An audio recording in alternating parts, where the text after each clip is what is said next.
Picture this.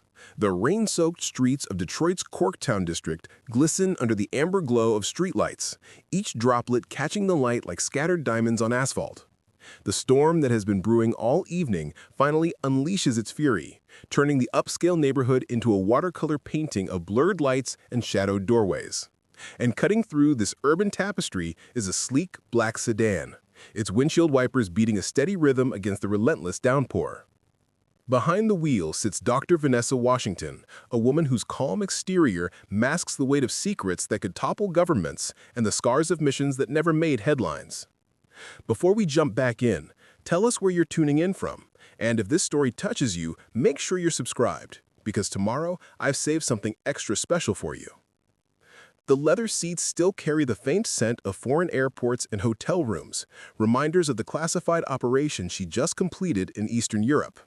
3 months of deep cover work, navigating the treacherous world of international arms dealers and corrupt officials, all while maintaining the facade of a cultural attaché.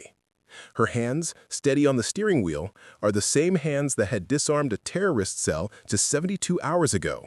Yet now, as she drives through the gentrified streets of her childhood neighborhood, she looks like nothing more than a successful professional returning home from a business trip.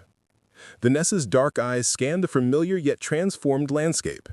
The abandoned lots where she once played as a child have been replaced by trendy restaurants and boutique shops. The corner store where her mother Dorothy had sent her for milk and bread now houses an artisanal coffee shop with floor-to-ceiling windows and Edison bulb lighting. Progress, she thinks, but at what cost? The displacement of families who had called this place home for generations pushed farther east as property values soared beyond their reach. Her phone buzzes against the dashboard, Dorothy's name illuminating the screen. Vanessa touches the hands-free button, and her mother's warm voice fills the car like a familiar embrace. "Vanessa, baby, are you close? I've been watching the news about these storms." "I'm about 10 minutes away, Mama," Vanessa responds, her voice automatically softening as it always does when speaking to the woman who raised her with nothing but love and determination. "The flight from Prague was delayed, but I'm almost home." "Prague," Dorothy chuckles. "Still can't tell me what you were really doing there, can you?" Vanessa smiles, the first genuine expression she's worn in weeks. Her cover story of attending an international education conference wouldn't fool her mother, but Dorothy had learned long ago not to press for details about her daughter's government work. "Just boring meetings and paperwork, Mama. Nothing exciting." "Mm-hmm," Dorothy hums knowingly. "Well, boring or not, I'm proud of you. Always have been. Drive careful in this weather, you hear?" As the call ends, Vanessa catches sight of something in her rearview mirror that makes her CIA training kick into high alert. A police cruiser, its headlights cutting through the rain about 3 car lengths behind her. Nothing unusual about a patrol car in the city, she tells herself, but something about the way it's maintaining perfect distance sets off alarm bells in her mind. In her line of work, paranoia isn't a character flaw, it's a survival skill. She makes a left turn onto Michigan Avenue, and the cruiser follows. A right onto Trumbull Street, and again it mirrors her movement. Vanessa's pulse remains steady, her breathing controlled, but her mind begins running through protocols. She's done nothing wrong, her license is current, her registration up to date, her diplomatic passport secured in her briefcase. But now, as she drives through the gentrified streets of her childhood neighborhood, she looks like nothing more than a successful professional returning home from a business trip. The rain intensifies, drumming against the roof like impatient fingers. Through her side mirror, she can make out the silhouette of the officer behind the wheel, a large man with broad shoulders hunched forward as if studying her every move. When she slows to navigate around a fallen tree branch, he slows. When she speeds up slightly to match the flow of traffic, so does he. Vanessa's training tells her to stay calm, to avoid sudden movements, to give no reason for escalation. But 15 years of covert operations have also taught her to trust her instincts. And right now, every instinct is screaming that this is more than routine patrol. She reaches for her phone, considering calling Marcus Carter, her CIA colleague and one of the few people who knows she's back in the country. But before she can dial, the red and blue lights begin flashing in her mirror, painting the rain-slick street in alternating colors of authority and danger. As she signals and pulls to the curb, Vanessa's mind shifts into the analytical mode that has kept her alive in hostile territories around the world. She notes the time, 10:47 p.m. The location, the 1200 block of Michigan Avenue, well within the affluent Corktown district. the weather conditions that might affect visibility and response times. And, most importantly, she begins the mental documentation that could prove crucial in whatever is about to unfold.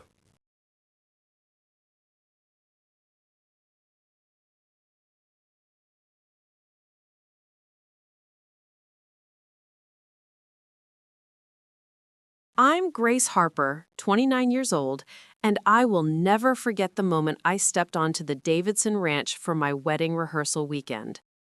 The limestone gates opened to reveal acres of Texas Hill Country paradise.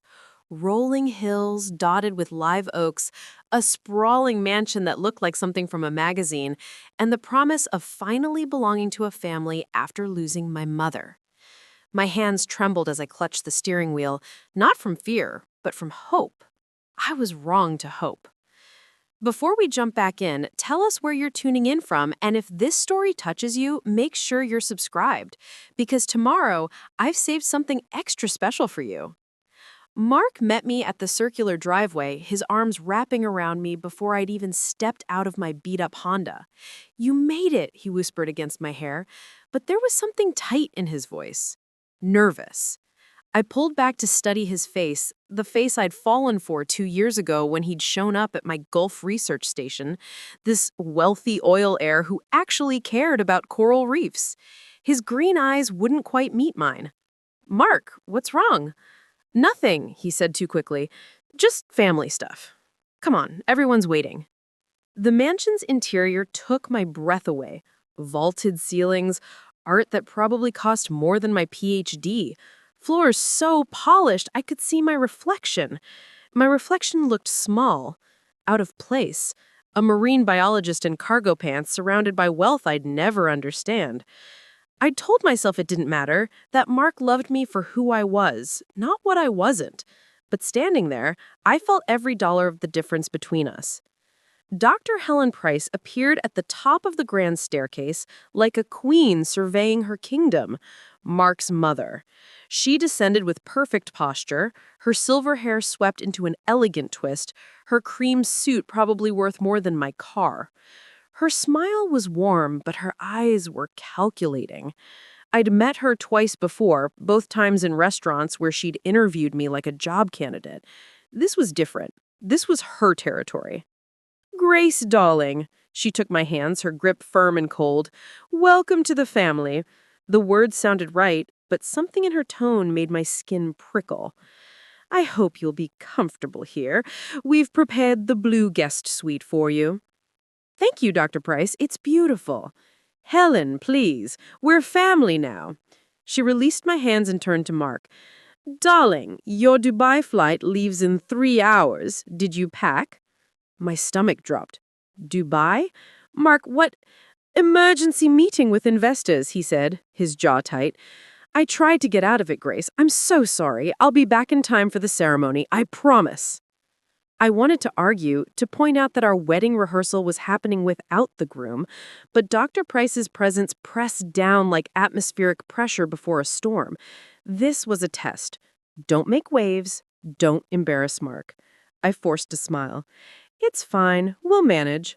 Mark's relief was visible. He kissed me quickly, grabbed a bag from the foyer, and was gone. Just like that, I was alone with his family. "Come, let me introduce you to everyone." Dr. Price's hand on my elbow was gentle but firm, steering me toward the back terrace, where I heard voices and laughter. I stepped into Texas sunshine, and I met the rest of the Davidsons. Cynthia stood by the pool, a champagne flute in one hand, her other adjusting oversized sunglasses, Mark's sister. She was beautiful in that sharp, expensive way. Designer sundress, perfect highlights, the kind of thin that comes from discipline or demons. When Dr. Price introduced us, Cynthia's smile didn't reach her eyes. "So you're the one," she said, her voice carrying an edge I couldn't quite name. "The marine biologist. Mark's little project." "Cynthia," Dr. Price's tone held warning. "What? I'm just saying it's sweet. My brother always did love his charity cases." She took a long drink, her eyes never leaving mine. I felt heat rise in my cheeks. "I'm not a charity case." "Of course not, darling." Cynthia's laugh was hollow. You just happen to be marrying into one of the wealthiest families in Texas. Total coincidence. Before I could respond, a man approached from the shadow of the house, Robert Davidson Sr., Mark's uncle. He was tall, broad-shouldered, with a military bearing that made me instinctively straighten my spine. His handshake was crushing. Grace, Mark has told us a lot about you. Hope you're ready for this family. We can be intense. I love Mark, I said, meeting his gaze. That's all that matters. Something flickered in Robert's expression. Amusement? Pity? It was gone before I could identify it. The afternoon blurred into a strange performance. Father Murphy arrived, a kind-eyed priest who'd known the Davidsons for decades. He spoke about love and commitment while I tried to ignore Cynthia's hostile stares. Maria, the housekeeper, served lunch on the terrace, a quiet woman who watched me with something that looked like concern. I wanted to ask her what she knew, why everyone seemed to be waiting for something to happen. As evening fell and we gathered for the rehearsal dinner, I noticed the whispered conversations that stopped when I approached, the way Dr. Price's eyes followed my every move, the way Cynthia kept refilling my champagne glass even when I declined, Robert standing at the edge of every room like a guard or a threat. I excused myself to use the restroom, my head spinning from wine and unease. The mansion was a maze, and I got turned around, finding myself in a hallway I didn't recognize. That's when I heard Dr. Price's voice, sharp and clinical, coming from behind a partially closed door. 2 years maximum. The genetic testing was clear. Aggressive progression. I froze, my hand on the wall for support. She was talking to someone on the phone, her voice carrying that detached doctor tone. No, Mark doesn't know yet. We'll tell him after the wedding, if there even is a wedding. A pause. The girl, Grace, that's what we're testing. If she truly loves him, she'll stay when she learns he's dying. If she's after the money, another pause, then we'll know she's just another gold digger and we'll deal with her accordingly. The world tilted. Mark was dying? A genetic disease? 2 years? And they thought I was marrying him for money? I stumbled backward, my breathing shallow, my mind unable to process what I'd heard. Mark, my Mark, dying? And his family thought I was a parasite? I heard footsteps and fled, my vision blurred with tears. I made it back to the terrace on muscle memory alone, my entire world cracking like thin ice. Mark was dying and didn't know it. His family was testing me. Nothing was real. Nothing was safe. Cynthia appeared beside me, pressing a fresh champagne flute into my hands. You look pale, Grace. Here, this will help. Her smile was sharp as broken glass. To family, she said, raising her own glass. I barely tasted the champagne. It was bitter on my tongue, but I drank it anyway, desperate for anything to numb the horror of what I'd learned. Within minutes, my vision began to blur. The terrace spun. Cynthia's face swam before me, her smile widening. Poor Grace, you really should have stayed away from my brother, she whispered, or maybe I imagined it. The last thing I remembered was the stars above the Texas hills spinning like a carousel, and Robert's rough hands catching me as I fell. I opened my eyes to darkness, not the gentle darkness of sleep, but something absolute, something wrong. My head pounded with a chemical hangover, my mouth tasted like copper and earth, and when I tried to move, I couldn't. Panic exploded through my nervous system like electricity. I was enclosed, trapped, something pressed against me from all sides, rough, grainy, cold. My hands were pinned against my chest, my knees bent at an unnatural angle. The air was thick, stale, wrong. I tried to scream, but the sound was muffled, swallowed by whatever surrounded me. Then I understood. Earth. I was surrounded by earth, buried. The realization hit me like a physical blow. I was underground, in the ground, buried alive. My scream became a whimper, then a sob, then hyperventilation that consumed what little oxygen I had. No, no, no, no, no! This couldn't be happening. This was a nightmare. I'd wake up. I had to wake up. Preparing and narrating the story took us a lot of time, so if you are enjoying it, subscribe to our channel. It means a lot to us. Now back to the story. But I didn't wake up. The earth pressing against my face was real. The dirt in my mouth was real. The burning in my lungs as I struggled for air was real. Someone had buried me alive. Images flashed through my mind in fragments. The champagne, Cynthia's smile, Dr. Price's words on the phone, Mark dying, testing me, gold digger, the bitter taste, my vision blurring, falling.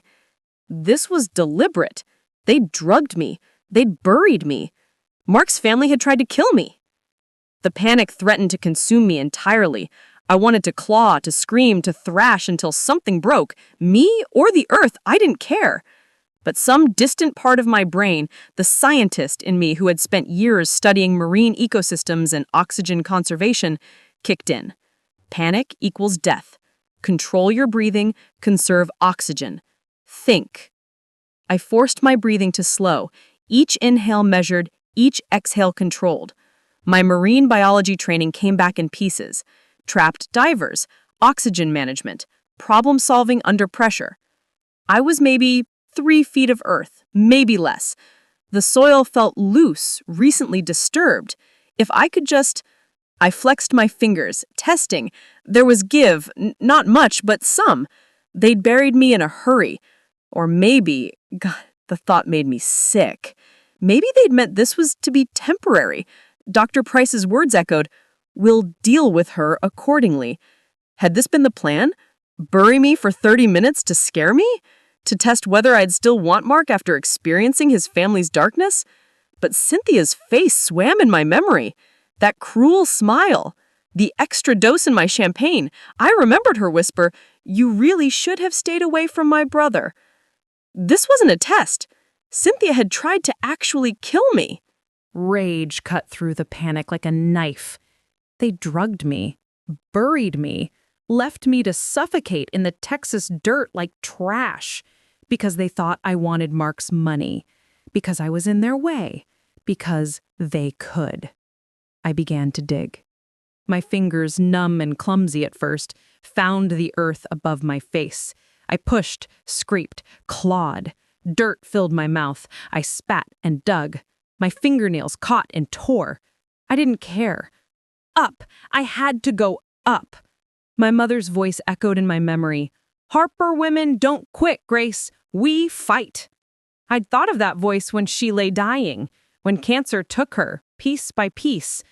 I'd thought of it during my dissertation defense, during funding rejections, during every moment I'd wanted to give up. I thought of it now as I dug toward life. Time became meaningless. Pain was everything. My fingers bled, my lungs screamed, but inch by inch, I moved upward through the loose soil. My hand broke through to air, and I gasped, sobbed, pushed harder.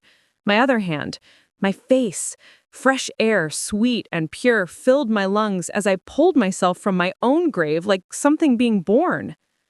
I lay on the ground, coughing, crying, covered in dirt, staring up at stars that seemed too bright, too beautiful, too impossibly there. I was alive.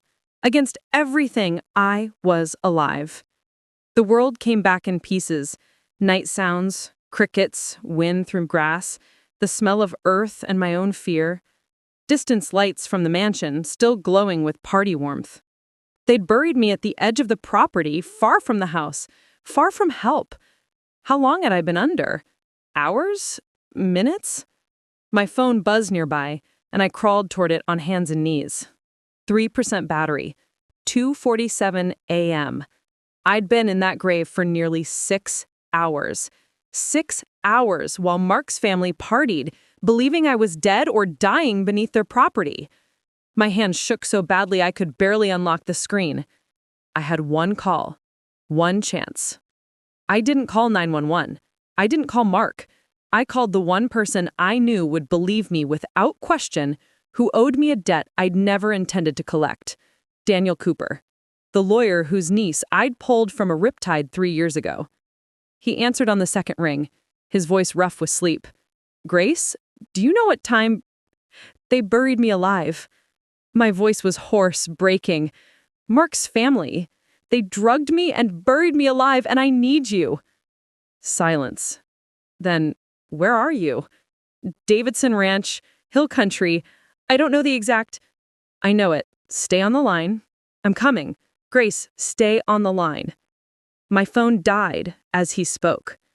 I sat in the dirt beside my open grave, covered in earth and blood, and waited for dawn. I thought about Mark in Dubai, believing everything was fine. I thought about Dr. Price's clinical voice discussing tests and gold diggers. I thought of Cynthia's cruel smile. I thought of Robert's hands carrying my unconscious body to this hole. They'd tried to erase me, to bury me like a secret, like shame, like something that never mattered. But I'd clawed my way back, and now, sitting in the dark, with dirt under my fingernails and rage in my heart, I made a decision. They wanted to see if I was after Mark's money? Fine. I'd show them exactly what I was capable of. Not for money, for justice. For every woman they'd probably done this to before me. For my mother, who'd taught me to fight. I stood on shaking legs and started walking toward the highway, leaving the grave open behind me, like evidence, like a promise, like a declaration of war. Let me take you back before the grave, before the terror, before everything changed. Back to the moment it all went wrong, because I need you to understand how it happened, how they did it, how I never saw it coming. The evening had settled over the Davidson Ranch like a silk scarf. Beautiful, expensive, suffocating. The rehearsal dinner was everything I had been dreading. Crystal glasses that cost more than my monthly rent, food I couldn't pronounce, and Mark's family watching me like I was a specimen under glass. Father Murphy had just blessed the upcoming ceremony, his kind eyes crinkling as he spoke about love and commitment. I'd wanted to believe him. God, I'd wanted to believe. But Dr. Price's words from that overheard phone call kept echoing in my skull. 2 years maximum, genetic disease, gold digger. Mark was dying, and I hadn't known. His family thought I was a parasite. And I was standing on their terrace, pretending everything was fine, while my world crumbled like sand. I stood near the stone railing, looking out at the hill country darkness, trying to breathe through the panic. The champagne in my system, my third glass, or wasn't my fourth, made everything slightly unreal. Cynthia had been so insistent about refilling my glass. "Celebrate, Grace," she'd said each time. "You're joining the family." The family. The word tasted bitter now. "You look troubled." Father Murphy appeared beside me, his presence gentle and undemanding. "Cold feet are natural, my dear." I wanted to tell him about the phone call, about Mark's illness, about the way this family looked at me like I was something diseased. But what could I say? That I'd eavesdropped? That I thought my fiancé was dying and his family hated me? I'd sound paranoid, unstable, just overwhelmed, I managed. "It's all very much?" He smiled. "Yes, the Davidsons can be overwhelming. I've known them for 30 years, Grace. They're complicated people, fiercely protective of their own." Something in his tone made me look at him sharply. Was that a warning? But his expression was placid, unreadable. Before I could ask, Maria appeared at my elbow with a tray of hors d'oeuvres.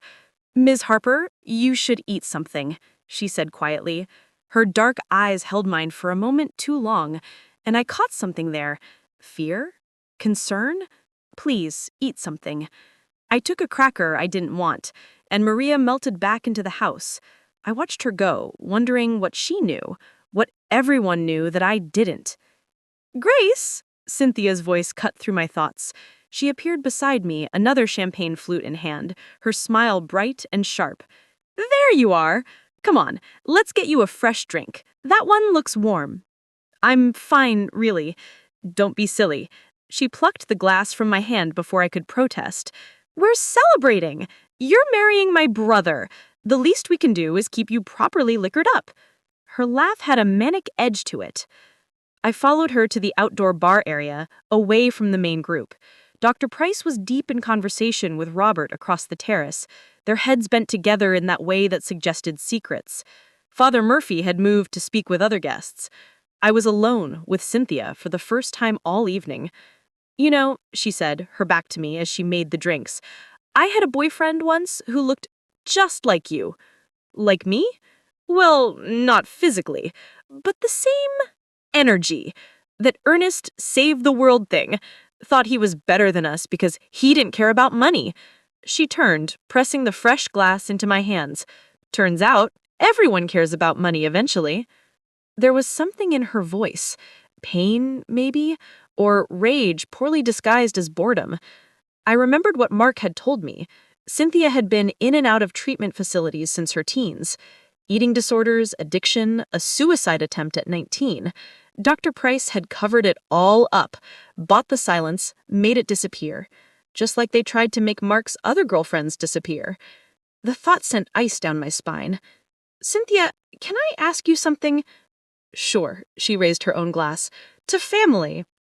I lifted mine automatically, the social conditioning too ingrained to resist. The champagne was more bitter than the last glass, almost medicinal. I made a face. This tastes expensive, Cynthia finished. That's what expensive tastes like, Grace. You'll get used to it. Her smile was predatory now, all pretense gone. Or maybe you won't. My vision blurred slightly. Just the champagne, I told myself. Just stress and alcohol and the surreal horror of this entire day.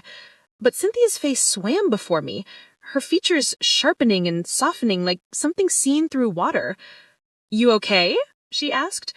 But there was no concern in her voice, only satisfaction. You look pale. I set the glass down, or tried to. My hands weren't working right. The terrace tilted beneath my feet. I need air. You're outside, sweetie. It's all air. Cynthia's laugh echoed strangely. God, you really can't handle your liquor, can you? I stumbled toward the railing, my legs weak. This wasn't right. This was wrong. Something was very, very wrong. The world spun like I was on a carousel, and I couldn't make it stop. I tried to call for help, but my voice came out slurred, distant. Strong hands caught me from behind. Robert. I smelled his cologne, felt his military hard grip on my arms. Easy there, he said, his voice surprisingly gentle. Let's get you somewhere you can lie down. No, I tried to pull away, but my body wouldn't obey. Something's wrong. I think... Shh, you've just had too much to drink. Happens to the best of us.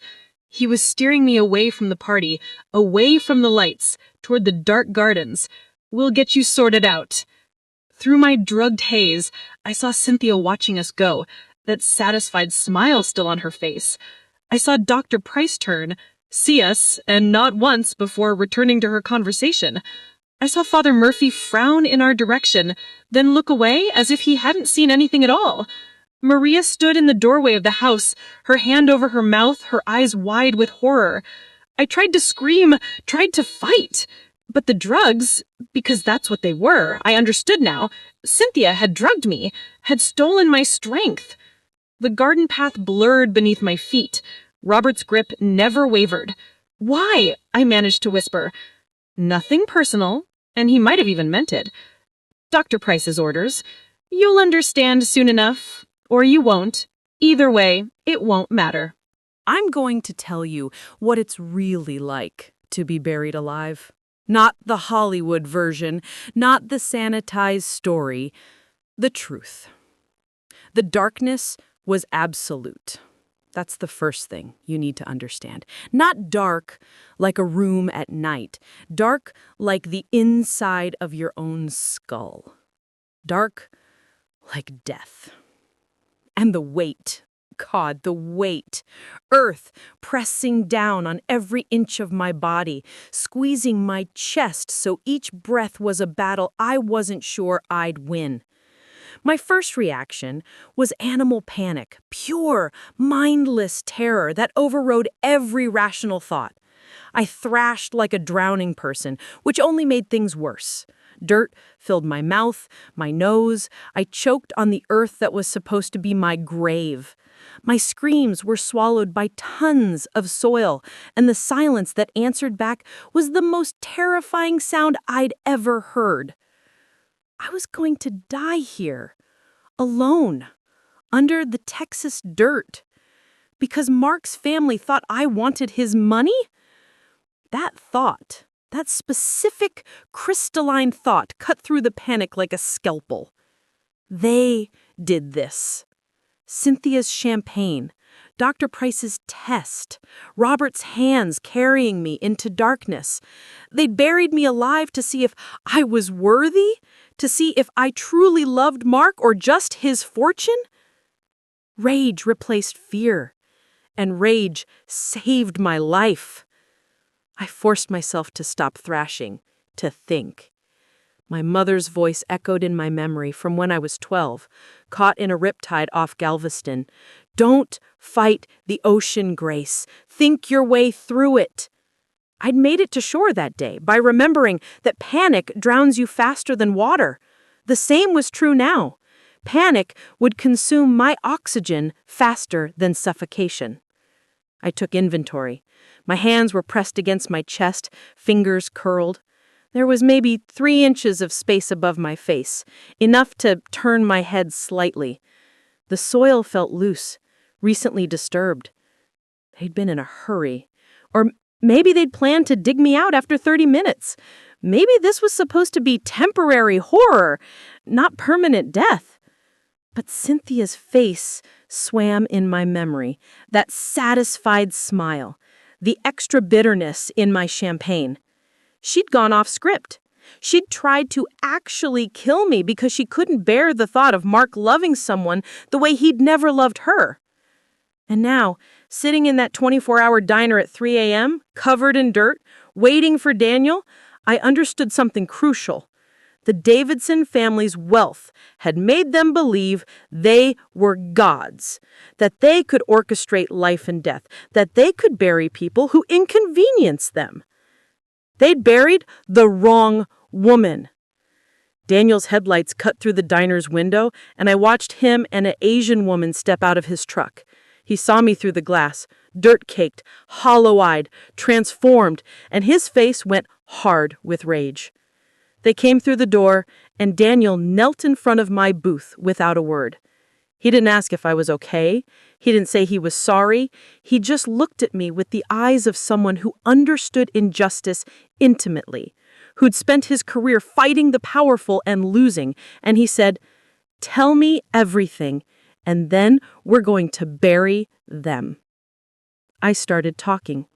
And I didn't stop until dawn broke over Austin, until Jessica Tron had photographed every bruise and collected every shred of evidence, until my story was recorded and documented and real.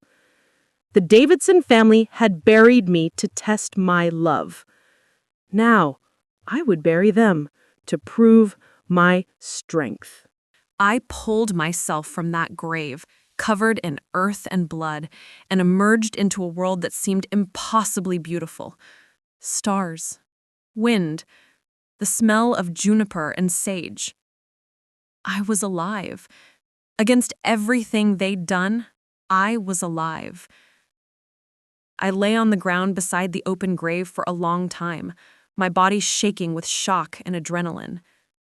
In the distance, maybe half a mile away, the Davidson mansion glowed with warm light. Music drifted on the breeze. They were still partying, still celebrating the wedding that would never happen now. They thought I was dead or dying under their soil. They thought they'd won. My phone lay nearby, thrown clear when Robert had dumped me. 3% battery, 2:47 a.m. I'd been in that grave for nearly 6 hours. 6 hours of suffocation and terror and digging. 6 hours while they laughed and drank and toasted to family. I had one call, one chance before my phone died. I thought about calling 911, about Mark, somewhere over the Atlantic, about confronting Dr. Price right then, covered in dirt and rage, demanding answers. Instead, I called Daniel Cooper, the lawyer whose niece I'd saved from drowning 3 years ago during a research trip. The man who'd told me, tears in his eyes, "If you ever need anything, Grace, anything, I owe you a life." I was collecting that debt. He answered on the second ring. "Grace, it's 3 in the morning." They buried me alive. My voice was hoarse, breaking on every word. Mark's family drugged me and buried me alive. And Daniel, I need you to help me bury them back. The silence lasted 3 heartbeats. Then, "Where are you?" "Davidson Ranch. Hill Country. I don't know the exact address." "I know it. Everyone in Texas legal circles knows that ranch." "Grace, listen to me. Can you get somewhere public, somewhere safe?" "I can walk to the highway. Flag down a car." "No, too risky. They might be watching. Is there anywhere on the property you can hide until I get there?"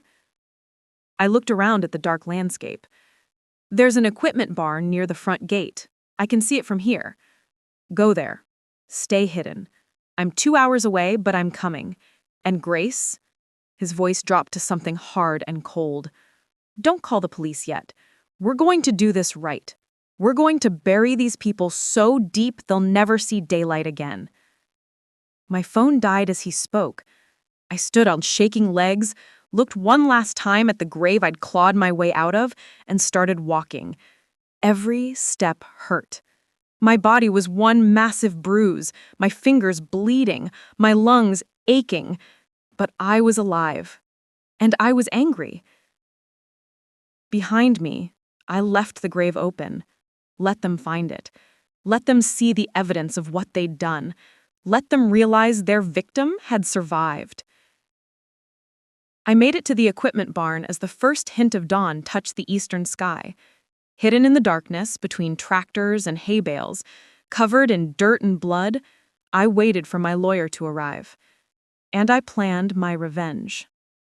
Daniel's truck pulled up to the barn just as the sun broke over the hill country. I watched through the crack in the barn door as he and a woman stepped out. She was Asian, maybe mid-30s, carrying what looked like a crime scene investigation kit. Daniel looked like he'd driven straight out of bed. Rumpled shirt, 2 days of stubble, eyes wild with fury. He saw me through the shadows and crossed the distance in 3 strides. "Jesus Christ, Grace!" His voice broke. "Jesus Christ, what did they do to you?" I looked down at myself. Dirt caked every inch of my skin. My rehearsal dress was torn and filthy. My fingernails were bloody stumps. I probably looked like something that crawled out of a grave, because that's exactly what I was. They drugged me, buried me, left me to die. The words came out flat, emotionless. Shock, probably. Or maybe I'd used up all my emotions in that grave. Dr. Price orchestrated it. Cynthia administered the drugs. Robert did the actual burial. They thought I was marrying Mark for his money, so they decided to test me. The woman with the kit stepped forward. "I'm Jessica Tran, former FBI forensic analyst. Daniel called me on the way here." Her voice was professional, but kind. "Grace, I need to document your injuries before they fade. Photograph everything, collect evidence. Is that okay?" I nodded. What choice did I have? Jessica worked methodically, her camera clicking as she photographed my torn nails, the bruises forming on my arms where Robert had grabbed me, the dirt embedded in every pore. She asked questions in a gentle voice. What did the champagne taste like? How long was I unconscious? Could I describe the grave's dimensions? And I answered mechanically. Daniel paced like a caged animal. "We're going to destroy them. I'm going to take everything they have. Their money, their reputation, their freedom." "Daniel," Jessica's voice was sharp. "Focus. We need to get Grace to a hospital. Document everything medically. Then we go to the police." "No!" I surprised myself with the force of the word. Both of them turned to stare. "Not yet. If we go to the police now, the Davidsons will lawyer up. They'll spin this, say I was drunk, unstable, made it all up. I stood on shaking legs, meeting Daniel's eyes. You know I'm right. They have money and power. We need ironclad evidence before we move. Daniel studied me for a long moment. You want to go back to the gravesite, collect physical evidence before they destroy it? Yes. Grace, you just clawed your way out of the ground. You're in shock. You need medical attention. I need justice more. I stepped forward and Jessica steadied me when I swayed. I need to make sure these people never do this to anyone else, and that means doing this right. Jessica and Daniel exchanged a look. Then Jessica nodded. She's right. The grave is fresh evidence. By tonight, they could have it filled in, landscaped over. We need to document it now. Fine. Daniel's jaw was tight. But after, you're going to the hospital. No arguments. We drove back toward the gravesite in Daniel's truck, me hidden in the back seat under a blanket in case anyone from the house saw us. My body ached, my head pounded, but my mind was crystalline clear. This was my only shot. If the Davidsons realized I'd survived, they'd destroy everything, cover their tracks, make me look crazy. The grave was exactly as I'd left it, a raw wound in the earth, dirt scattered around it, the hole I'd clawed through, clearly visible. In the growing daylight, it looked even more horrific. Jessica went to work immediately, photographing from every angle, collecting soil samples, measuring dimensions. 3 feet deep, her voice tight with professional rage. Loose soil, recently dug within the last 24 hours. She crouched near the edge, pointing. These are drag marks. Someone pulled a body, your body, to this location. Daniel was searching the perimeter. He bent down, then stood holding something that glinted in the morning light. Military dog tags, U.S. Marines. He read the name, Robert Davidson, Sr. He dropped them during the burial. I felt a grim satisfaction. Physical evidence linking him to the scene. Jessica found more. The champagne glass I'd drunk from, tossed in the brush nearby. She bagged it carefully. If there were drugs in this, we'll find them. Then she found something else. 3 water bottles, placed deliberately near the grave's edge, unopened. Someone tried to help you, Jessica said softly. Someone left these here, hoping you'd survive long enough to find them. Maria, the housekeeper who'd watched with horrified eyes as Robert carried me away. She'd tried to help without directly intervening, probably terrified for her own safety, for her job, maybe for her immigration status. But she'd tried. We worked quickly as the sun rose higher. Every minute we spent at the gravesite was a minute the Davidsons might discover I was gone. Finally, Jessica stood and nodded. I have enough. Let's get you out of here. Back in the truck, driving away from the ranch, Daniel made a call. Sarah, it's Daniel Cooper. I need a favor. A big one. He explained the situation in terse sentences while Jessica drove. When he hung up, he turned to look at me in the back seat. Sarah Morrison, Austin PD. She's good people, and she hates wealthy assholes who think they're above the law. She's meeting us at the hospital. The hospital. Medical documentation. Official reports. The machine of justice grinding into motion.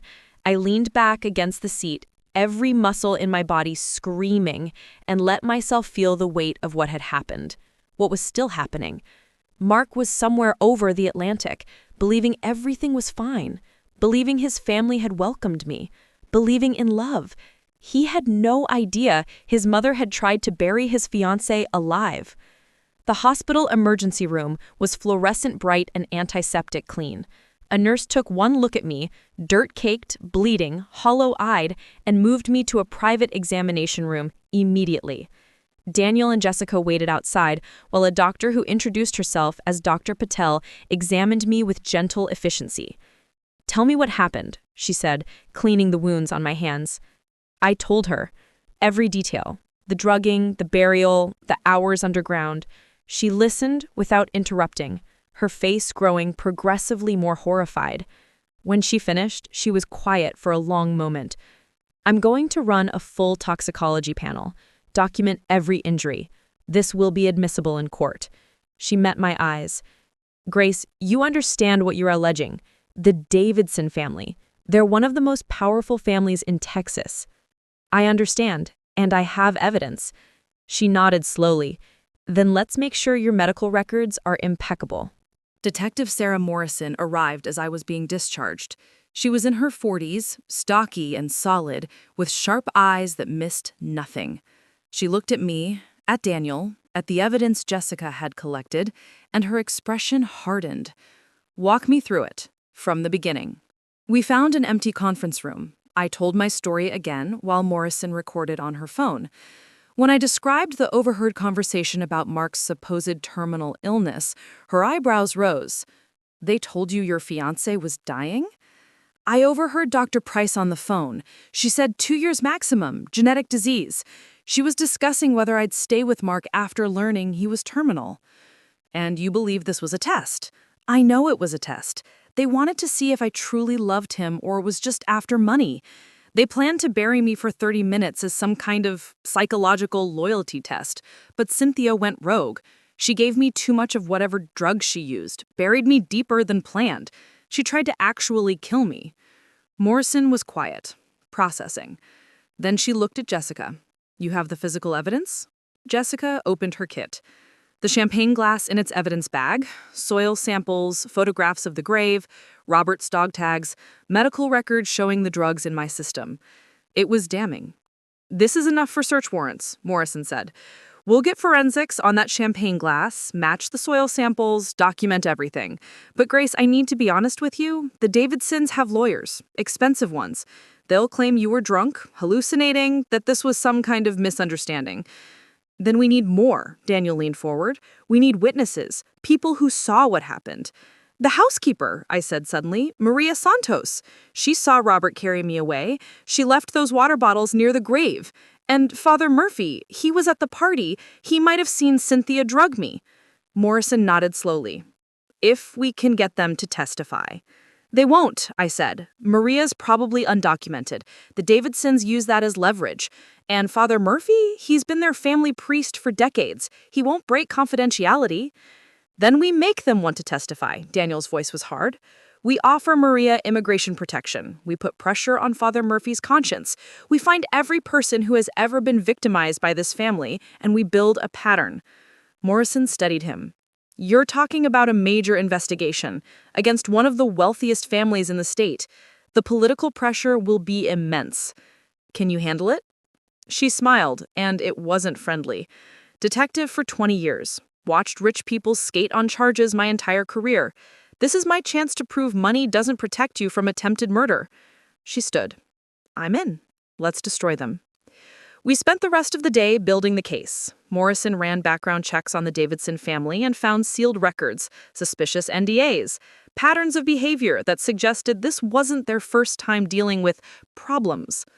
Jessica enhanced her evidence collection, finding security footage from the ranch's front gate that showed Robert's truck leaving the property at 11 p.m., right around when I'd been drugged, and returning at 3 a.m.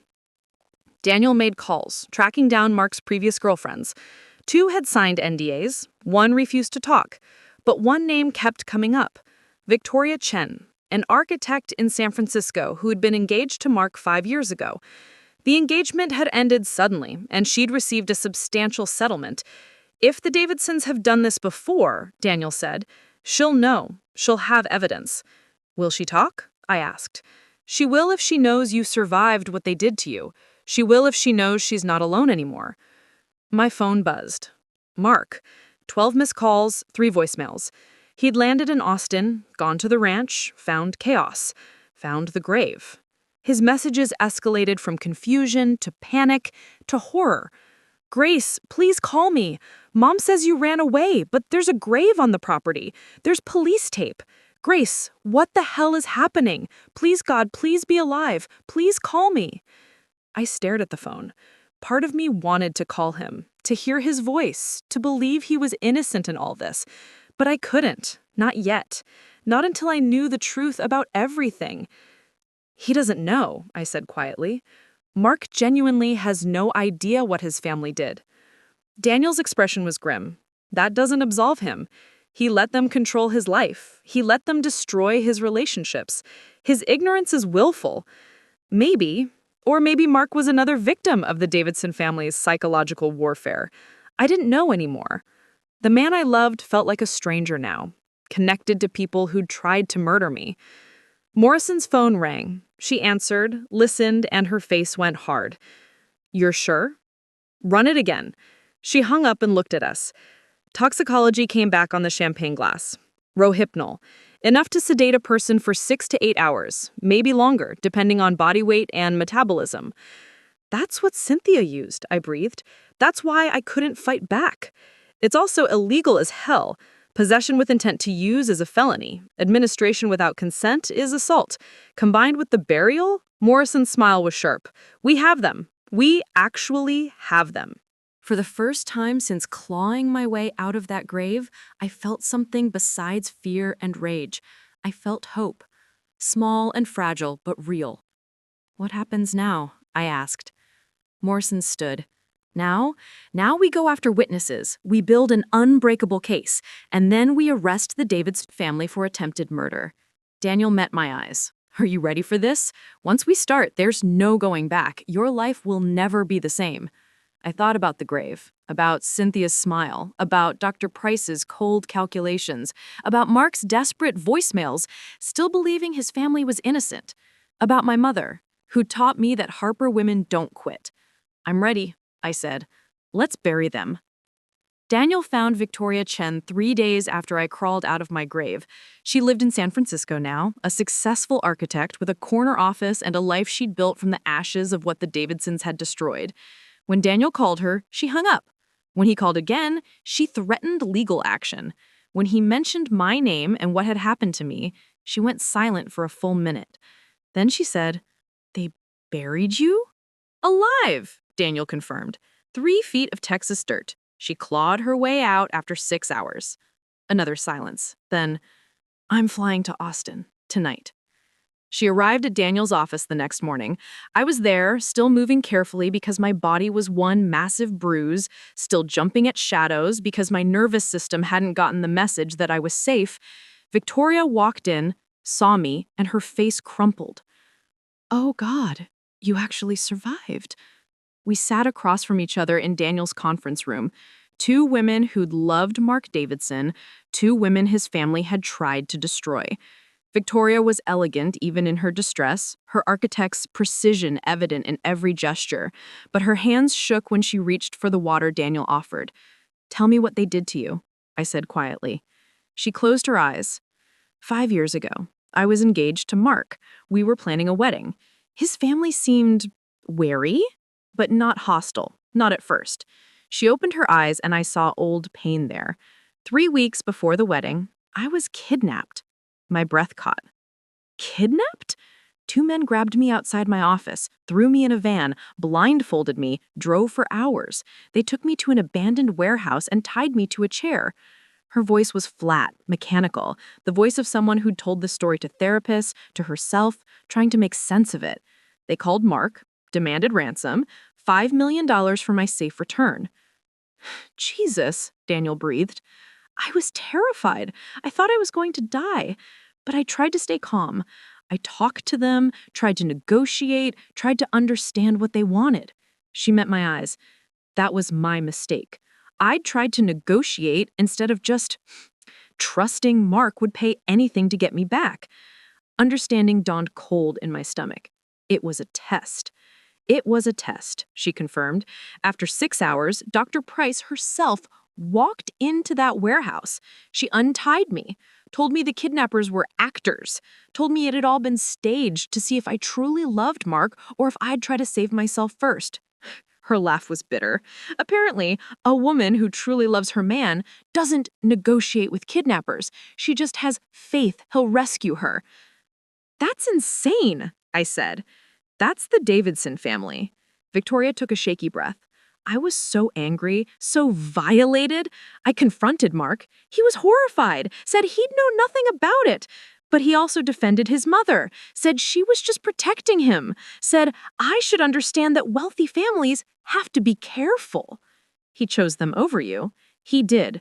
We broke off the engagement. Dr. Price offered me $2 million to sign an NDA and go away quietly. I took the money. And I ran. I've regretted it every day since. Not because I wanted Mark back, but because I let them get away with it. Because I let them think they could do this to people. Daniel leaned forward. Victoria, we need you to testify, to break the NDA, to prove this is a pattern of behavior. The NDA is void if it was used to cover up criminal activity, which it was. They committed assault, kidnapping, and conspiracy. Your NDA can't protect criminal acts. Victoria looked at me, really looked at me, at the fading bruises on my arms, at the bandages on my fingers where my nails had torn, at the hollowness in my eyes that came from being buried alive. They escalated, she said softly. 5 years ago, it was a fake kidnapping. This time, they actually tried to kill you. Cynthia went rogue. The plan was a 30-minute burial, a test. But Cynthia gave me too much Rohypnol and buried me deeper than planned. She wanted me dead. Why? Jealousy, mental instability, desperation for her mother's approval. I shrugged. Does it matter? The point is, Dr. Price orchestrated psychological torture. Cynthia escalated to attempted murder, and Robert executed it. And they all thought they'd get away with it because they're rich. Victoria was quiet for a long moment. Then she straightened her shoulders, and I saw the successful architect emerge. The woman who'd survived and built something from nothing. I'll testify, she said. I'll break the NDA. I'll tell everyone what they did to me. She met my eyes. But Grace, after this is over, after they're in prison and the trial is done, we should start a foundation for other women, for victims of families like this. Something in my chest loosened. I'd like that. Daniel pulled out his recorder. Victoria, I need you to tell me everything, every detail of the kidnapping, every conversation with Dr. Price, every moment of that test. She started talking, and as she did, Detective Morrison received a text. She looked at her phone, then at us, her expression grim. Maria Santos just called, the housekeeper. She's ready to talk. We met Maria at a church, neutral ground where she felt safe. She sat in a pew with rosary beads clutched in her hands, her face drawn with sleepless nights. When she saw me, she crossed herself and began to cry. Miss Harper, I'm so sorry. I'm so sorry. I should have stopped them. I should have called the police. Maria, I sat beside her, took her shaking hands. You left me water. You tried to help. It wasn't enough. Tears streamed down her face. I watched them carry you away. I watched Mr. Robert dig that hole. I knew what they were doing, and I did nothing because I was afraid. Afraid they'd call immigration. Afraid they'd hurt my children. Daniel knelt in front of her. Maria, I'm going to protect you. Immigration protection, witness protection if necessary. But I need you to tell me everything you saw that night. She did. Every detail. How Dr. Price had gathered the family before the party and explained the test. How Cynthia had been assigned to drug me, how Robert was supposed to bury me for exactly 30 minutes, then dig me out. How Maria had listened in horror, knowing she couldn't stop it without destroying her own life. But Miss Cynthia changed the plan, Maria said, her voice dropping to a whisper. I heard her talking to herself in the kitchen. She said you deserved to die, that you were stealing her brother, that her mother would finally love her if she protected the family fortune. She looked at me with haunted eyes. She gave you twice the dose Dr. Price had prepared. She told Mr. Robert to dig deeper. She was trying to kill you for real. Did Dr. Price know Cynthia went off script? Morrison asked. Not at first, but when Mr. Robert came back and said it was done, Miss Cynthia told her mother the test was complete, that you were fine, that they could dig you up in the morning. Maria's voice broke. Dr. Price went to bed believing you'd be rescued at dawn. She didn't know her daughter had tried to commit murder. This changed everything. Dr. Price was guilty of conspiracy and assault, but Cynthia was guilty of attempted murder, and Robert had known. He'd known Cynthia was going rogue, and he'd buried me anyway. There's more, Maria said quietly. Miss Victoria wasn't the first.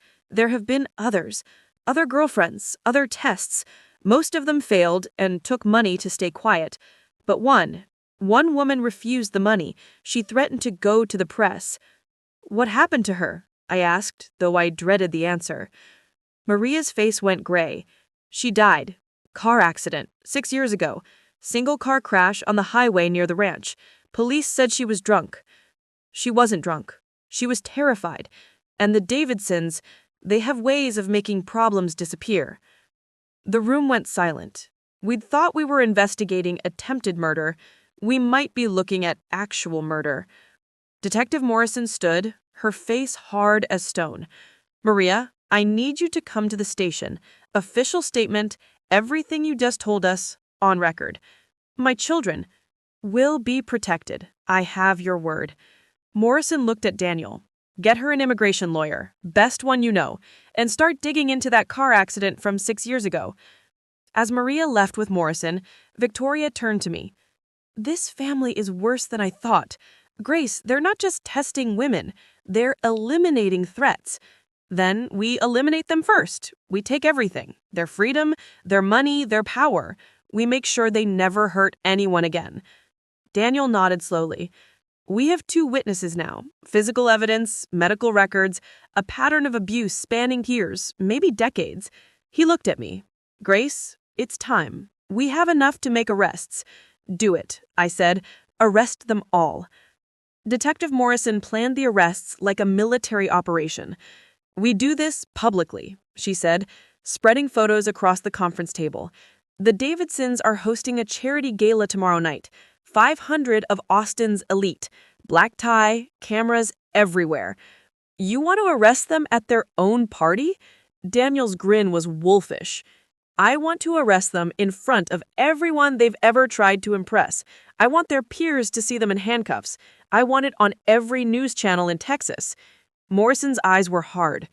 These people thought wealth made them untouchable. Time to prove them wrong. I should have felt satisfaction. Instead, I felt hollow. Mark had been calling nonstop, 57 missed calls in 3 days. His voicemails progressed from confusion to panic to something that sounded like grief. He'd returned from Dubai to find police tape around his family's ranch, his fiancée missing, and his mother claiming I'd run away. He didn't know the truth yet. Didn't know his family had buried me alive. Part of me wanted to call him, to hear his voice, to believe he was innocent in all this. But I couldn't. Not yet. The night of the gala, I insisted on being there. Daniel argued against it. I was still recovering, still having nightmares, still jumping at shadows. But I needed to see their faces when they realized I'd survived. We arrived after the event started. Morrison had coordinated with the hotel, ensuring her team could enter unnoticed. I waited in an unmarked van with Daniel and Jessica, watching through surveillance feeds as Austin's wealthy elite sipped champagne and congratulated themselves on their charity. Dr. Price stood near the podium in a silver gown that probably cost more than my car, accepting praise for the Davidson Family Foundation's generosity. Cynthia was at the bar, already on her 3rd drink, her eyes glassy. Robert worked the room like the enforcer he was, his presence intimidating even in a tuxedo. And Mark, God, Mark. He stood alone near the windows, staring out at the Austin skyline, his expression lost. He looked like he'd aged 10 years in 3 days. My heart twisted despite everything. Grace, Daniel's voice was gentle. You don't have to watch this. Yes, I do. Morrison's voice crackled over the radio. All units in position, on my signal. A pause. Then, execute. Police officers entered from 3 different doors, moving with purpose through the crowd. Conversations faltered. People turned to stare. Dr. Price saw them coming and her face went perfectly blank, the surgeon's mask dropping into place. Morrison reached her first. Dr. Helen Price, you are under arrest for conspiracy to commit murder, assault with a deadly weapon, and kidnapping. Her voice carried across the suddenly silent ballroom. You have the right to remain silent. This is absurd. Dr. Price's voice was ice.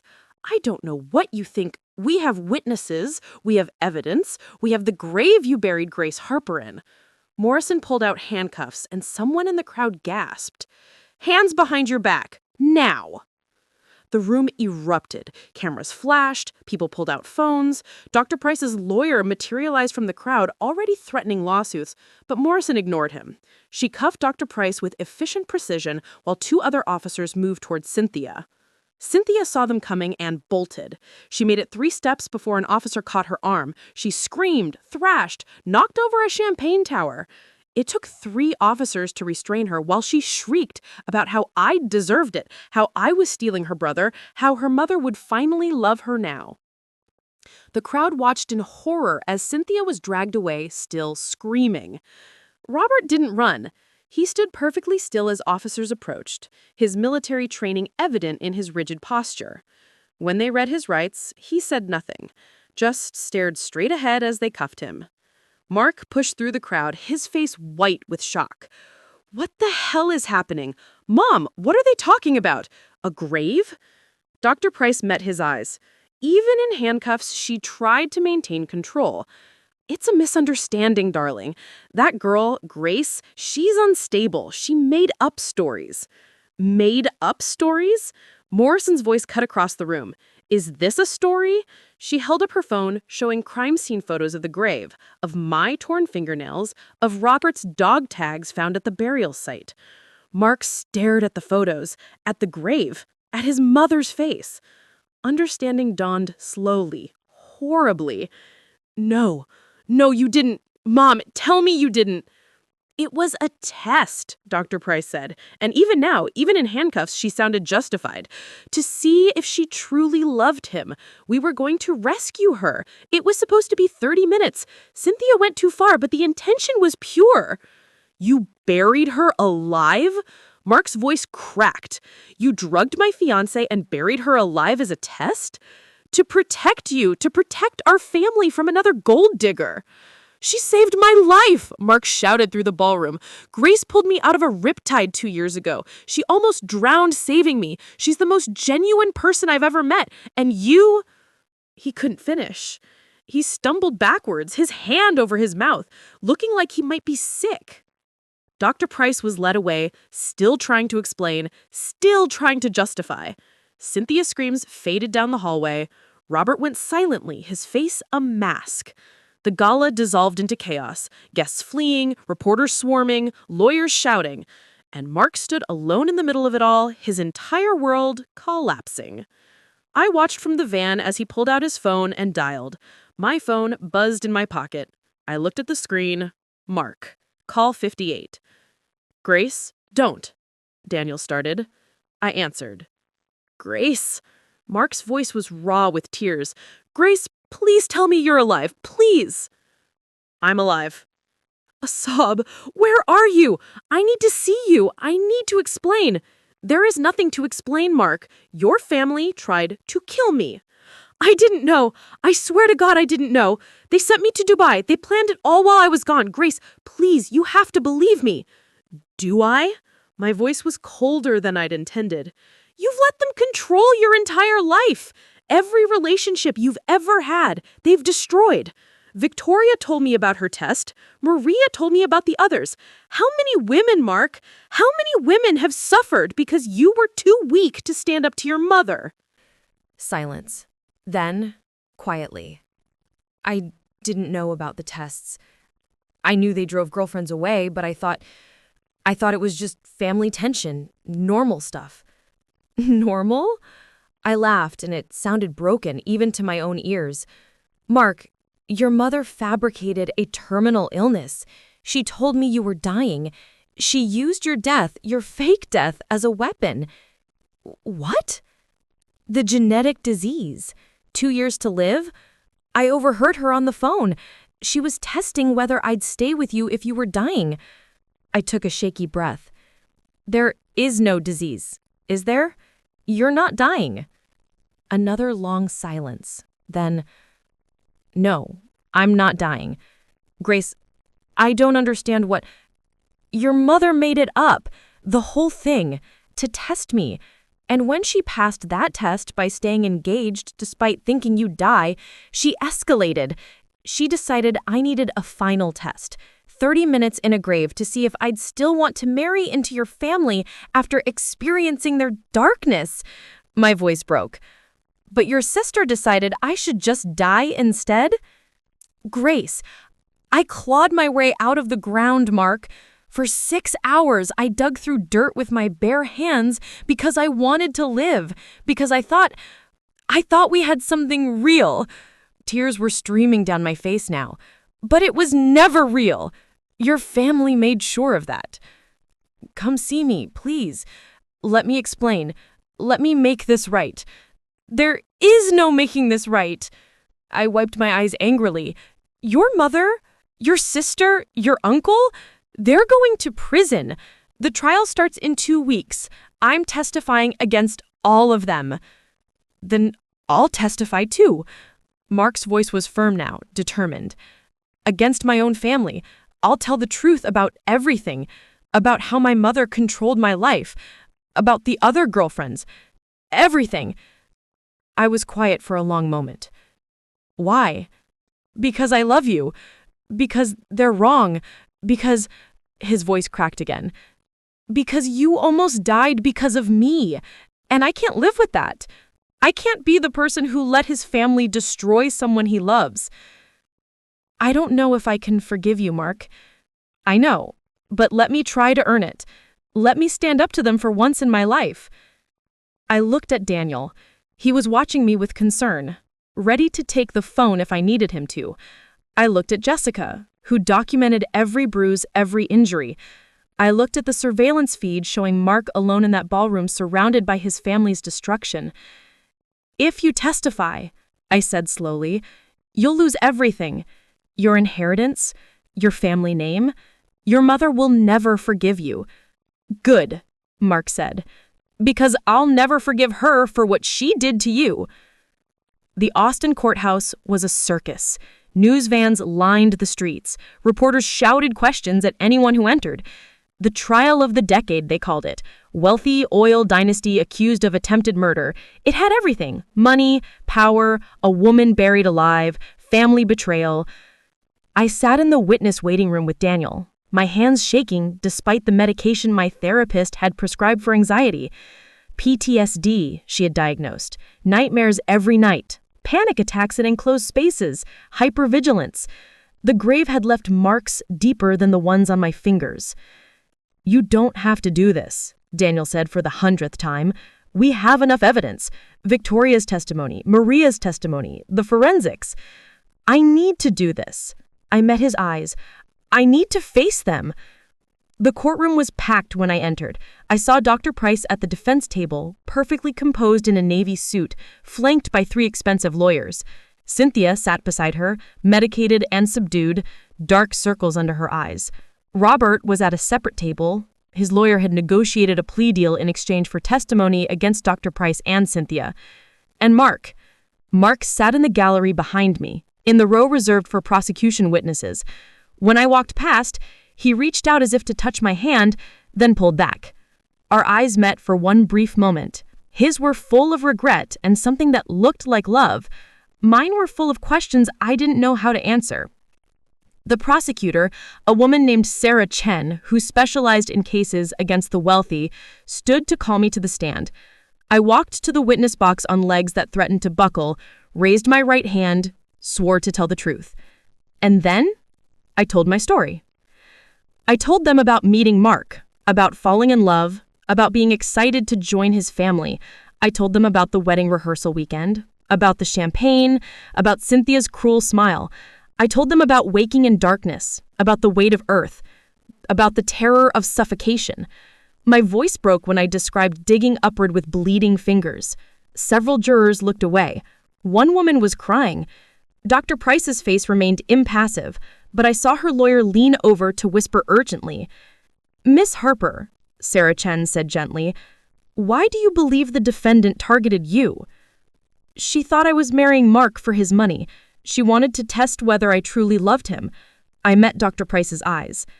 She also fabricated a story about Mark having a terminal genetic disease. I overheard her on the phone claiming he had 2 years to live. It was a lie designed to test my loyalty. A murmur ran through the courtroom. The judge called for order. And Cynthia Davidson's role. She administered the drug. She was supposed to bury me for 30 minutes as part of her mother's test, but she went rogue. She gave me a near-lethal dose and buried me deeper than planned. She wanted me dead. Dr. Price's lawyer stood. Objection. Speculation. Sustained. Sarah Chan pulled up photos on the screen. The grave, my injuries, the toxicology report showing rohypnol in my system. She walked the jury through every piece of evidence methodically, clinically. By the time she finished, the case was airtight. Then came cross-examination. Dr. Price's lawyer was smooth, expensive, and ruthless. Miss Harper, isn't it true you'd been drinking heavily that night? I had 3 glasses of champagne over 4 hours. And isn't it possible you simply drank too much, wandered away from the party, and fell into a shallow depression in the ground? No. But you admit your memory of that night is imperfect? My memory of being drugged is imperfect. My memory of clawing my way out of a grave is crystal clear. He tried different angles, suggesting I was unstable, that I'd fabricated the story for attention, that I was after the Davidson fortune.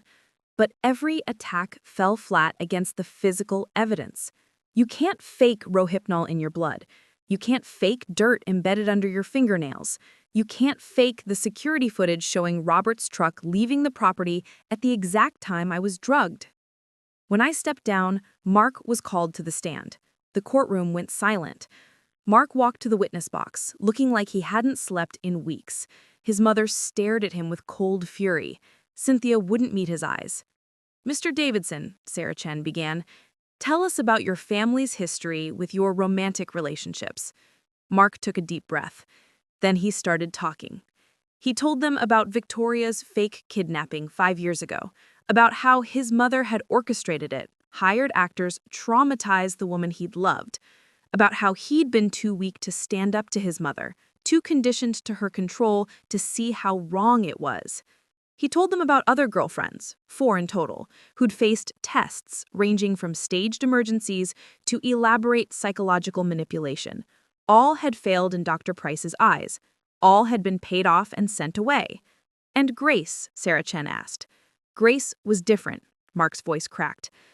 She didn't care about the money. She worked on coral reef conservation. She lived in a tiny apartment. She drove a car held together with duct tape. My mother couldn't understand someone who genuinely didn't care about wealth. So she tested her. She tried to break her. And when Grace still loved me despite everything, when she passed every test, he looked at his mother. You couldn't accept it. You couldn't believe someone could love me for me. So you escalated. You decided to bury me alive to see if she'd still want to marry into this family. Dr. Price's face was stone.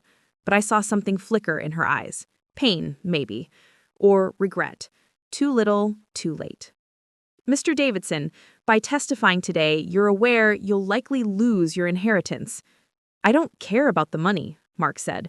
I care that the woman I love almost died because of my family. I care that my mother's paranoia and control destroyed every relationship I've ever had. I care about finally doing the right thing.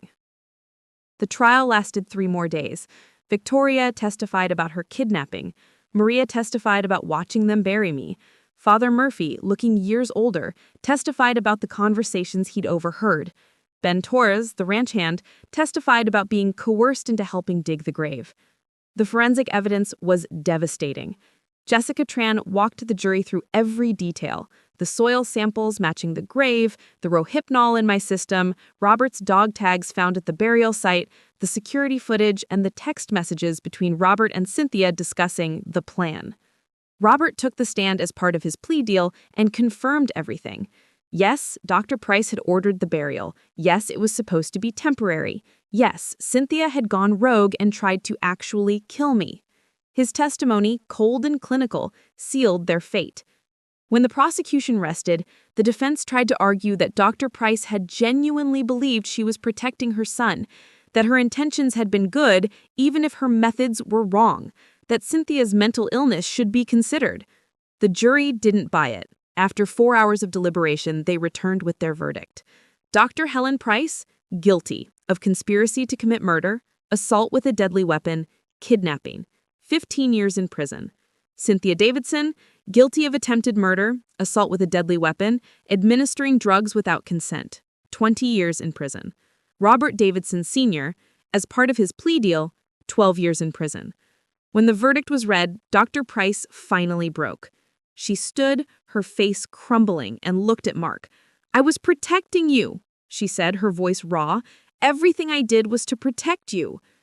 Mark stood too. "You weren't protecting me, Mother. You were controlling me, and you destroyed every chance I had at happiness because of your own paranoia. I loved you. You loved your idea of me, the son you could control, the heir to your dynasty. But I'm not that person anymore. Grace taught me what real love looks like, and it doesn't involve burying people alive." Dr. Price was led away in handcuffs, still protesting her innocence. Cynthia went silently, her face blank with medication. Robert walked out with military precision, accepting his fate without complaint. And Mark came to me, where I stood with Daniel and Jessica and Victoria. He stopped a few feet away, not reaching out, not presuming anything. "I'm so sorry, Grace, for everything." I looked at him, this man I'd loved, this man whose family had tried to kill me, this man who'd finally found the courage to stand up to them. "I know you are," I said quietly, "but sorry doesn't erase what happened. It doesn't give me back the nights I spent in that grave. It doesn't fix the nightmares." "I know. I need time, Mark. I need to heal. I need to figure out who I am after all this." He nodded, tears streaming down his face. "Take all the time you need. I'll be here. Or I won't if that's what you want. But Grace, you should know, I'm using my inheritance to establish a foundation for victims of familial abuse in your name." I felt something in my chest crack open. Not forgiveness, not yet, but maybe the beginning of healing. "Make it in my mother's name," I said. "She taught me that Harper women don't quit, that we fight, that we survive." "Harper Foundation it is," Mark said softly. As we left the courthouse, walking into the Texas sunshine, I thought about the grave I'd clawed out of, about the darkness I'd survived, about the woman I'd become in the aftermath. I was scarred. I was traumatized. I was forever changed. But I was alive, and I was free. And sometimes that's enough. 6 months after the trial, I stood on a dock in the Gulf of Mexico, watching the sunrise paint the water gold and pink. The boat behind me rocked gently, loaded with equipment for my coral reef research. 6 months of therapy, 6 months of nightmares slowly becoming less frequent, 6 months of learning to be Grace Harper again. The foundation was real now, the Harper Foundation for Survivors of Familial Abuse. Victoria and I had co-founded it with the settlement money, $50 million the civil court had awarded me from the Davidson estate. We'd opened offices in Austin, Houston, and San Antonio. We offered legal aid, counseling, safe housing, and immigration assistance. In 6 months, we'd helped 43 women escape situations like ours. Maria Santos worked for us now, her immigration status secured, her testimony having been crucial to the convictions. She ran our Austin office with fierce dedication, determined that no one else would face what she had witnessed and been powerless to stop. Father Murphy had retired from the Davidson family's service and now volunteered with our foundation, offering spiritual counsel to those who wanted it. His testimony had cost him politically within the church, but he told me he slept better now than he had in 30 years. Detective Morrison had been promoted. The Davidson case had made her career. She called me sometimes just to check in, to make sure I was okay. Those calls meant more than she knew. And Mark. Mark had kept his word. He'd used his inheritance to fund the foundation's operations, ensuring we'd never run out of resources. He'd walked away from the oil business entirely and was working with a nonprofit focused on ocean conservation. He sent me updates on his work, but didn't push for more. He understood that some things, once broken, can't be put together the same way. We'd met for coffee twice. Both times were awkward, painful, full of things we couldn't say. He'd changed. There was a strength in him now that hadn't been there before. The kind of strength that comes from standing up to the people you love when they're wrong. From choosing what's right over what's easy. I didn't know if I could ever love him again. The trauma of what his family did had created a wall between us that might never come down. But I could respect him. I could appreciate the man he was becoming. My phone buzzed. A text from Jessica Tran, who had become a close friend. New case. Family in Dallas. Need your advice. She joined our foundation as our chief investigator, using her FBI skills to build cases against abusive families. I replied, "Call me in an hour. On the boat." Another text, this one from Victoria. "Board meeting Tuesday. Don't forget." We were expanding to New Mexico next month. The need was everywhere. Wealthy families using their power to control, to manipulate, to destroy those they claim to love. I put my phone away and looked at the ocean. I'd spent my career studying coral reefs, ecosystems that survive by adapting to harsh conditions, coral polyps that build protective structures around themselves, reefs that recover from damage by growing in new directions. I understood them better now. The grave had changed me. I was more cautious now, more aware of the darkness people were capable of. The nightmares still came. I'd wake gasping, clawing at blankets that felt like earth pressing down. My therapist said it would take time, maybe years, maybe forever. But I was also stronger, more sure of who I was and what I stood for. I'd learned that sometimes the people who should protect you are the ones who hurt you most. That wealth doesn't equal worth. That survival isn't just about living, it's about refusing to let trauma define you.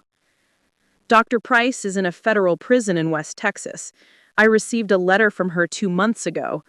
It was full of justifications, explanations of how everything she had done had been out of love, how I should understand, as Mark's wife, that family comes first, that her methods had been extreme, but her intentions were pure.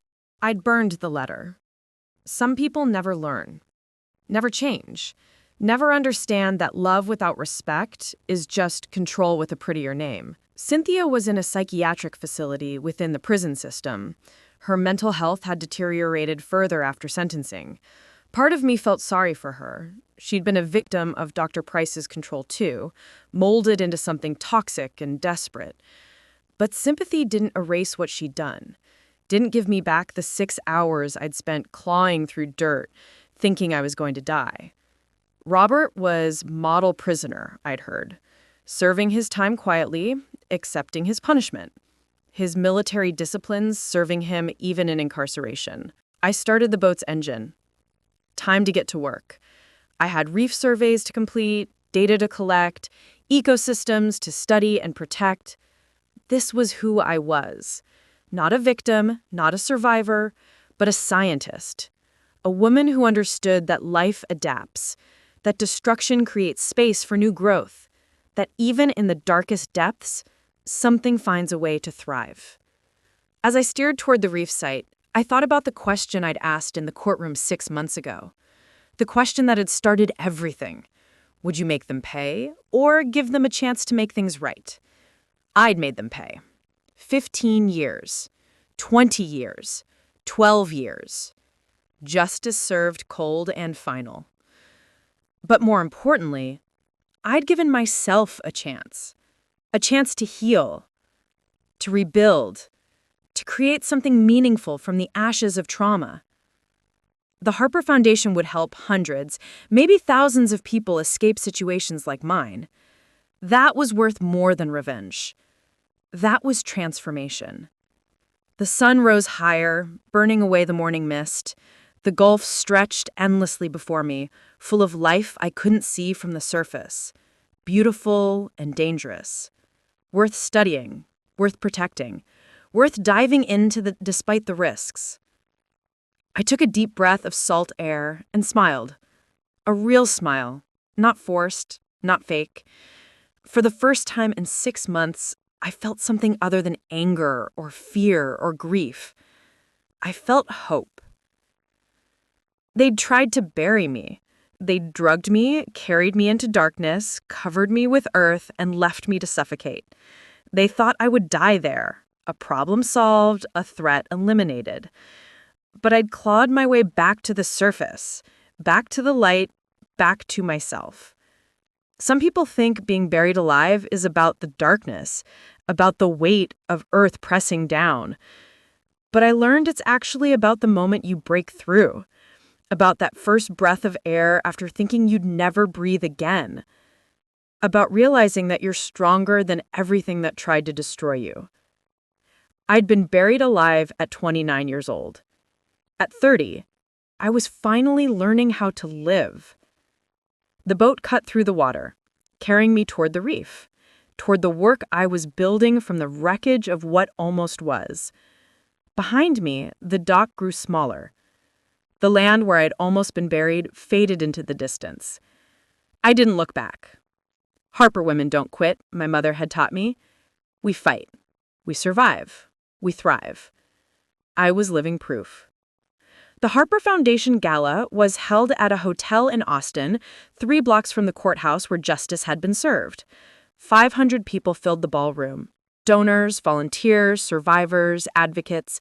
3 years of growth had transformed our small operation into a nationwide network with offices in 12 states. I stood at the podium in a simple black dress, looking out at faces I knew and faces I didn't.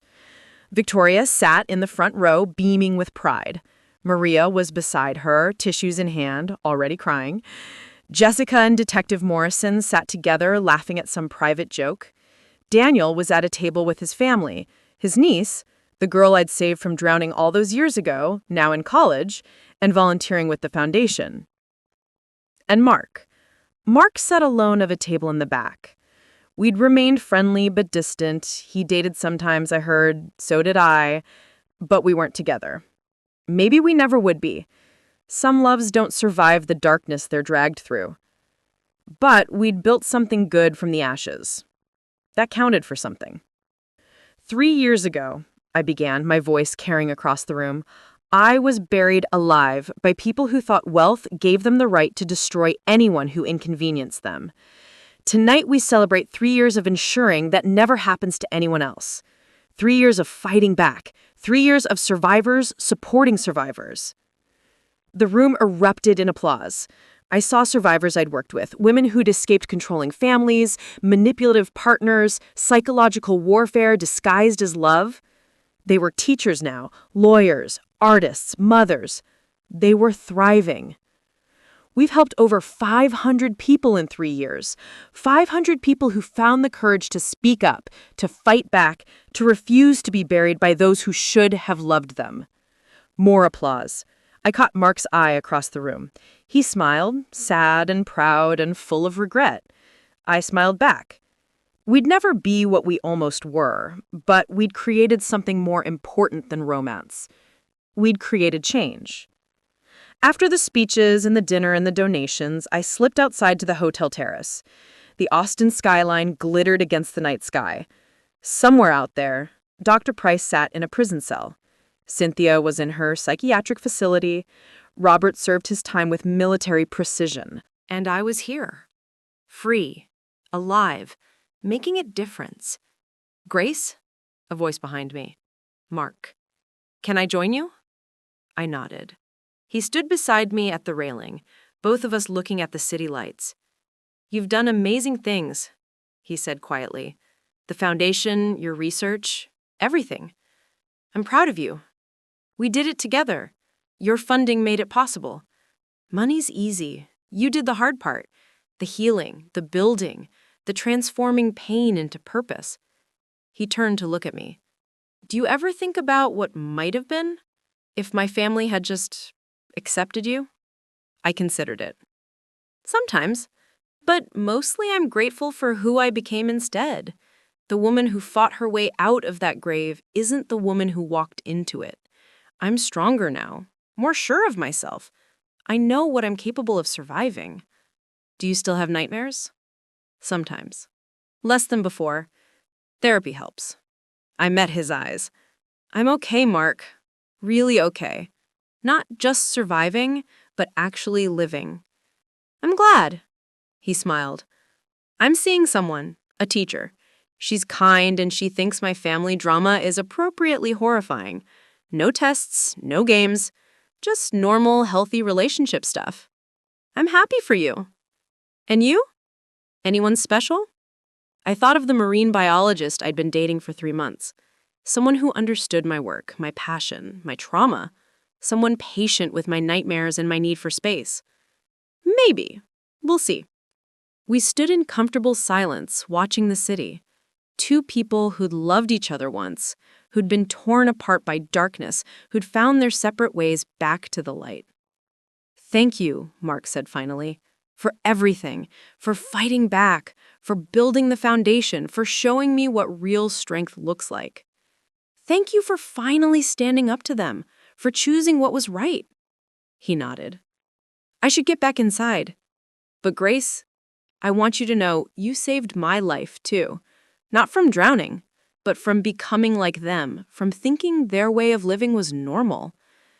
He left me alone on the terrace with my thoughts and my memories and my hard-won peace.